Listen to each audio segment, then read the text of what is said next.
Good afternoon, everybody. Well, we've got a big project to do in the garage. Seeing as I can't ride, need to get ready for spring riding and fall riding. And the way I'm going to do that is with these Harley Davidson heated grips.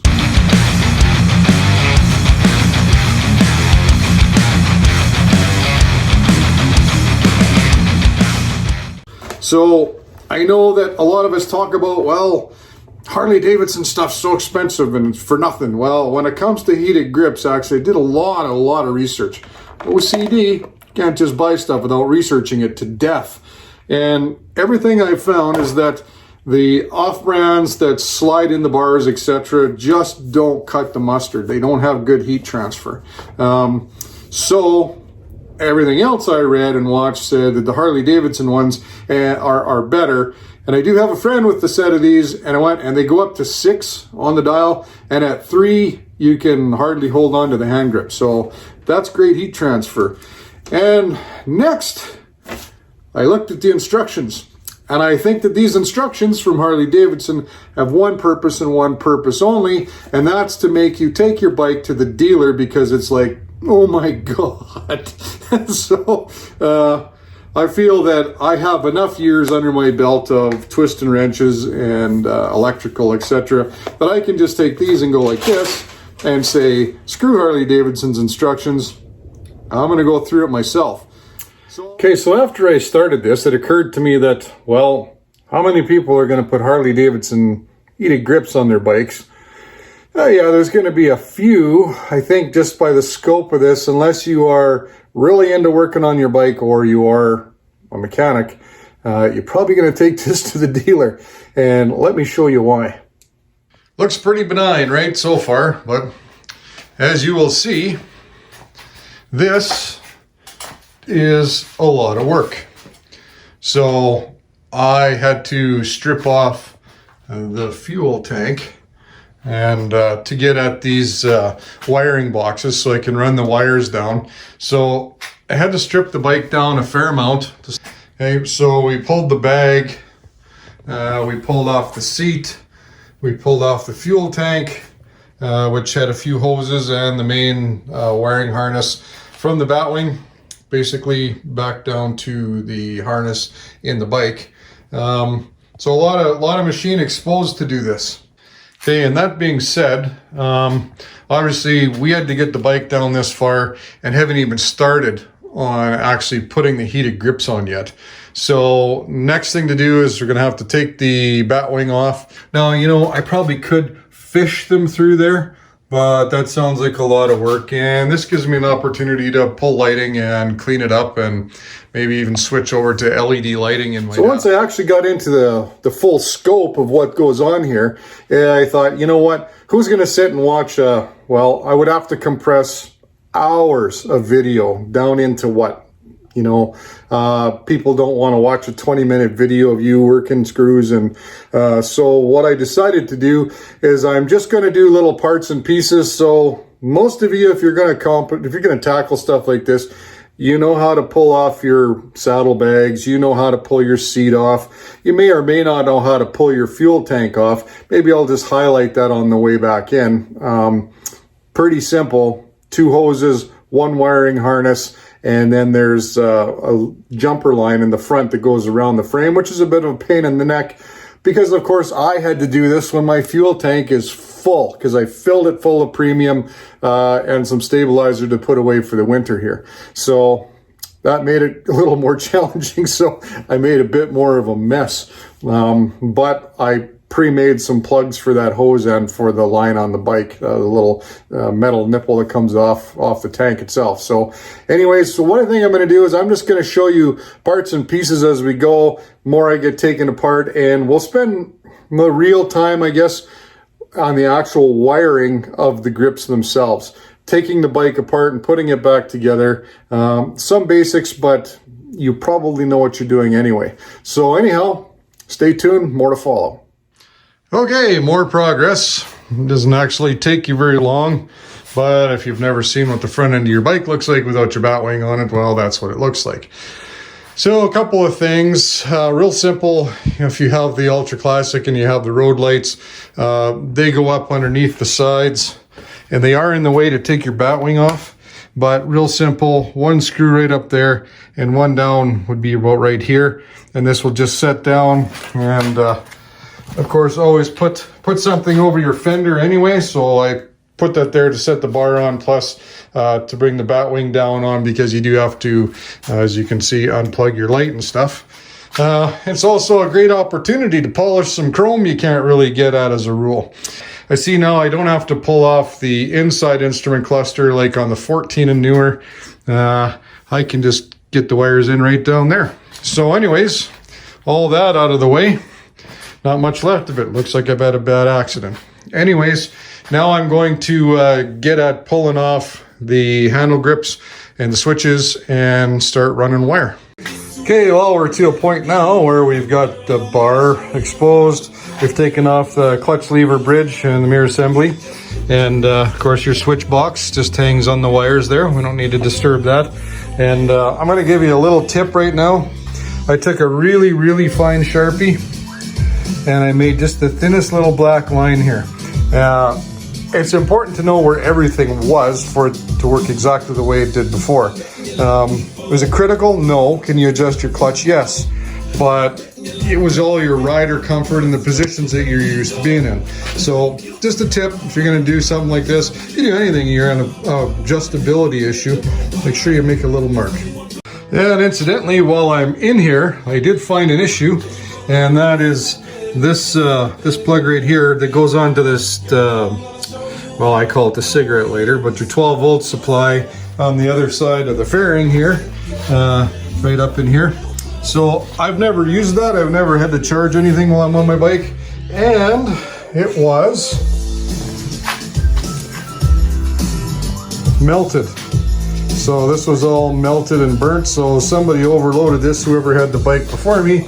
So stuff like this, you get to find stuff like that and make repairs.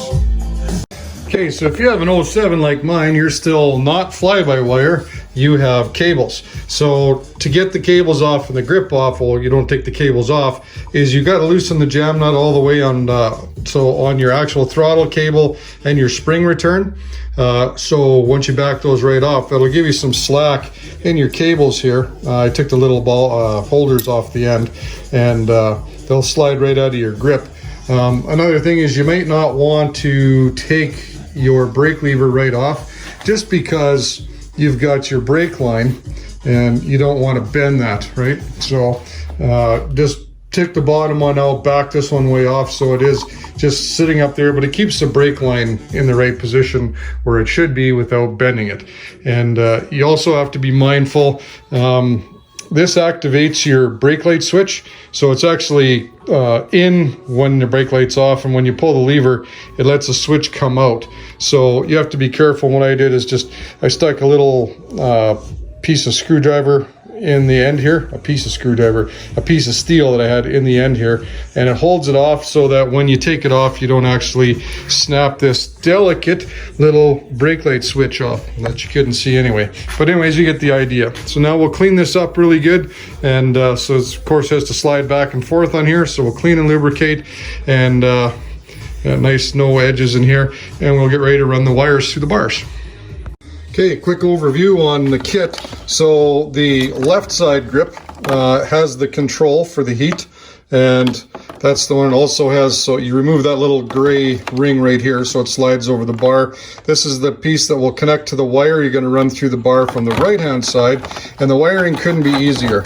So you've got a positive and a negative, and you're going to tie this into your fuse panel. All the adapters are included in the kit, what you need to do. So you just negative or positive, negative, tells you where to ground the negative, but the switch is controlled by another positive wire that you need to control off of a switched source, so off your ignition that's not on unless your ignition's on, so that you can't run your battery dead, right?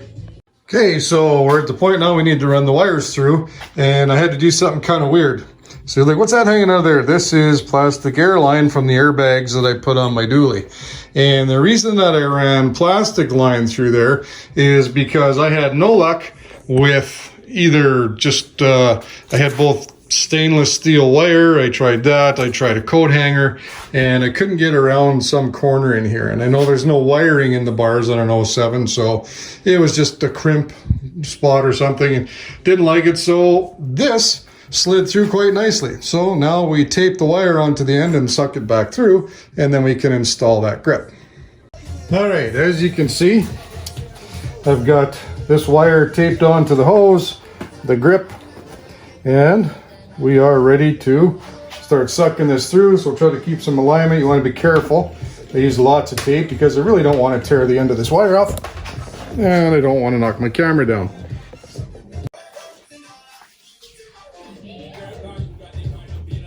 So far so good. The camera's still standing. Everything's a little shaky. I don't know if you noticed that second connector go in. That's because we have to put the extension on. Even though these are stock handlebars, this kit is made for other bikes. And geez, I don't know if that camera's gonna make you sick watching that or what. That's kind of staying there. I'm just gonna have to put up with it for now. Yeah, so the stock bars are 31 inches wide. So there we go. That's that grip on. And there, that pulled the wires all the way through the bars and out this side. Now we can untape and connect the other bar, and then we can run the power wires down to where we need to. And you go, hey, how come your seat's back on there? Well, actually, I was contemplating what size bars I would like. I was thinking maybe I'll put some different bars on. So I put my seat to set it on there so I could sit here and see what it was like with 13-inch. Okay, so grips on, switches on, clutches back on, brakes on this side, the heated grips on this side, and nice smooth throttle, easy snapback. You got to make sure you didn't bind anything up.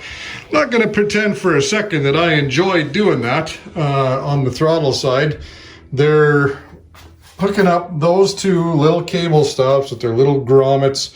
Was not cool at all. Maybe if you had, you know, if my daughter was here when she was 6, those little fingers would have done great. These sausage fingers didn't really give me any pleasure doing that. But nonetheless, it's together. Both sides are on. All that's left to do now is to run this cable down and right into our power supply. Hey, so it's been 8 days. I think I'm wearing different clothes. Been 8 days since the last part of the video before this, because I had to go back to work. I work an 8 and 6 shift, so I worked 8 days on, and now I get 6 days off. So let's have a quick look at what we're gonna do today. Okay, so in order to run this power wire down through the loom, if you will call it, the plastic housing bezel that we're going to get to that plug connection there and to the other side where the fuse box is, in order to tie in the positive and negative. And that, of course, is that switch power we talked about from the accessory switch right there. So I've come to the realization that all this is going to have to come off. I might be able to take the screws out and pop the corners up and get in there with the wires. It doesn't look too bad, but if not, there is a trick on getting your ignition switch out. So we'll go through that if we have to. And this is the only wire that's going to go down the bar. Now, I think I said before I would like to run it inside the handlebars. That is way more difficult than it actually looks. However, being as this is an 07 and still a cable throttle bike, I decided that since it's not fly-by-wire and you still have the outside cables and stuff, running one single wire down this bar into the instrument cluster is not going to be aesthetically ugly. So we'll put it on the underside anyway. But anyhow, let's see what we have to do. One quick thing before I do is I decided to put my bike on my lift just because I am getting a little older and it's a much nicer height to work at. I don't have to bend over as far. You have the tools, might as well use it.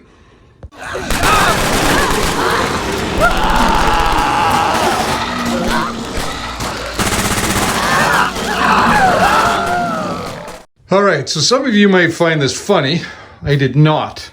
And what I did was I put my ignition back in because, so what my plan was to run it across this panel and then down underneath the panel and onto travel down the wire loom, the wire harness.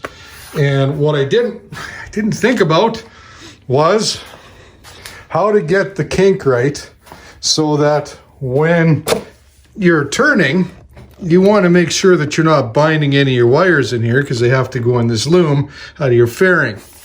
Then I stepped back for a minute because my phone rang and it was a call that I had to take.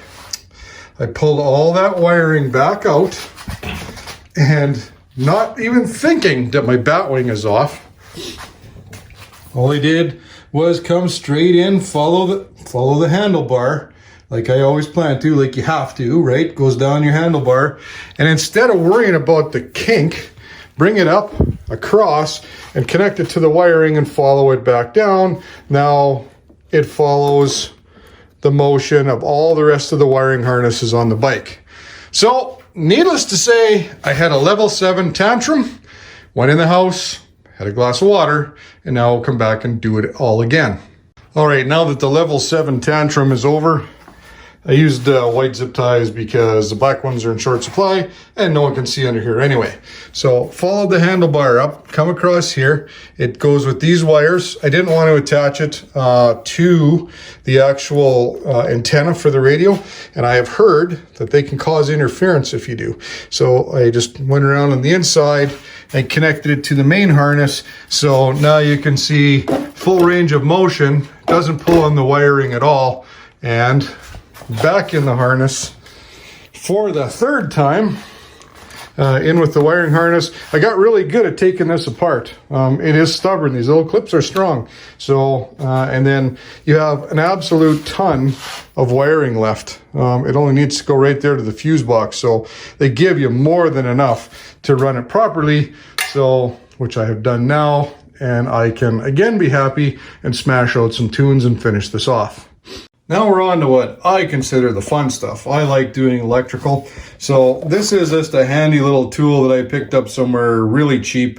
You get all kinds of adjustments on here. It swivels around. There's 2 little sets of jaws that hang onto stuff. And I'll tell you what, for soldering, it's fantastic. And you can see here, I've got this little red piece right here. This is actually slid way up in here. It's shrink tubing. And the reason I'm doing this is please don't use butt connectors. Butt connectors are not only amateur, they'll give you grief because they will corrode. So what we're gonna do is we made the connection here between the wiring from the grips and the wiring that goes to this plug that comes with, that connects to the bike. And we're gonna solder this and then we're gonna shrink tube it and it's gonna last forever. Okay, so I apologize. Everything's chrome around here. It makes all this a little convoluted, but get your gun really good and hot, get underneath the wire and stay there. And I use electronics grade solder always when I'm wiring on vehicles. And then you're just going to want to not get the solder on the tip because you don't want it to just melt and blob on there. You want it to flow into the copper of the wire. So you can just go ahead and let that sit on there for a couple minutes right through it. And it's starting to do that now. Here we go. So you're going to feed about 1 inch into one that size. Give it a second and just take your gun away. You see we never even touched the tip. I made it funny. Okay, so just slid the shrink tube out. Now I use my little torchy. Come on. Oh, and this is, I'll just calm this down. And this is what we will use to shrink the shrink tube. And make sure you don't stay in one place too long because then you just melt a hole in it and you get angry because you got to cut all this apart and start over again. So we just want to warm it up. It really doesn't take a lot of heat to shrink wrap. Shrink wrap? I guess it's not really shrink wrap. Shrink tubing. So nice tight. Yep, we're nice and tight on that end. See, nice and tight. No gaps on this end. And even though my camera won't focus. Anyways, that is complete. And to top it off, there's a plug in the end. I do a nice wrap of electrical tape and I go, about 1 inch up the plastic on each side. You want to make that a nice connection. It doesn't really serve any good purpose other than just makes it more durable from vibration and stuff because it's going to get stuffed down in there where the other wires are behind the battery, or I guess it's in front of the battery. Hang on, you want to look at it, and you want it to be abrasion resistant and vibration resistant. So it just makes the job that much nicer. If it was something more exposed, I would put actual plastic loom over top of that, but I have no need to. So nice and tight, use a knife, cut your ends square, and make sure it's nice, beautiful, tight wrap like that. No messy. So after yesterday's level 7 tantrum, I decided it was time to call it a day and do something else. Hey, and if you don't have a set of these kind of strippers, you are missing out, because like these are fantastic. You stick any gauge wire in there, it auto adjusts. Blue Point, a little pricey, but if you do any amount of electrical, it's sure awesome. So anyways, after I spent an inordinate amount of time in the wrong fuse box, because again, the instructions are pretty sketchy as to where you get your power, I ended up having to switch over to this side, take my engine control module off, and get to this little fuel box, because it actually has the P&A in both fuse boxes, and it shows both in the instruction manual. However, it says that there will be a bus bar, and there is not. This one, however, that's the top fuse, does have an active bus bar and power connection. So this is the one I'm going to use, and I will just get to soldering this wire up now to the remaining last red wire, orange and white wire actually, on the heated grips themselves, and then we will be ready to plug it in and test it out.